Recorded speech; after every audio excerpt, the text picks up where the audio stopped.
Our next speaker is Kris Henderson, who is from Amistad Law in Philadelphia. Welcome. Thank you to the Legislative Reapportionment Commission for all of the vital work you've done to map communities across the Commonwealth and for being here today to listen directly to the people whose communities you have mapped. I lived in Philadelphia for 12 years. During most of that time, I lived in West Philadelphia. I recently moved to the Germantown neighborhood. My old neighborhood falls almost in the center of what is proposed to be the 188th district. My old church, old apartment, old grocery store, barbershop, and many of my friends are neatly within the boundaries of that proposed district. I currently live in what would be the 198th Pennsylvania House District on Pulaski Avenue, a block away from Fernhill Park. The Germantown neighborhood is divided amongst the proposed 198th and 201st Pennsylvania House Districts.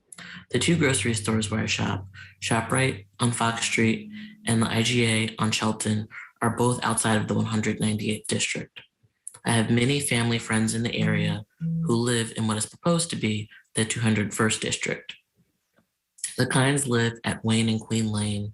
The Colias live on Marion Street off of Manheim. The Mendozas live off of Manheim off of Germantown Avenue. And if the Baker Evanses lived across the street from their current home on Hansberry between Pulaski and Wayne, they would be in the 198th. But as the proposed maps currently stand, they will be in the 201st. Germantown should be united in one district. People in Germantown feel pride in our neighborhood, in our parks, in the Aubrey Arboretum, in the Color Girls Museum, in numerous coffee shops and restaurants. We are one community of interest and should be in a single house district.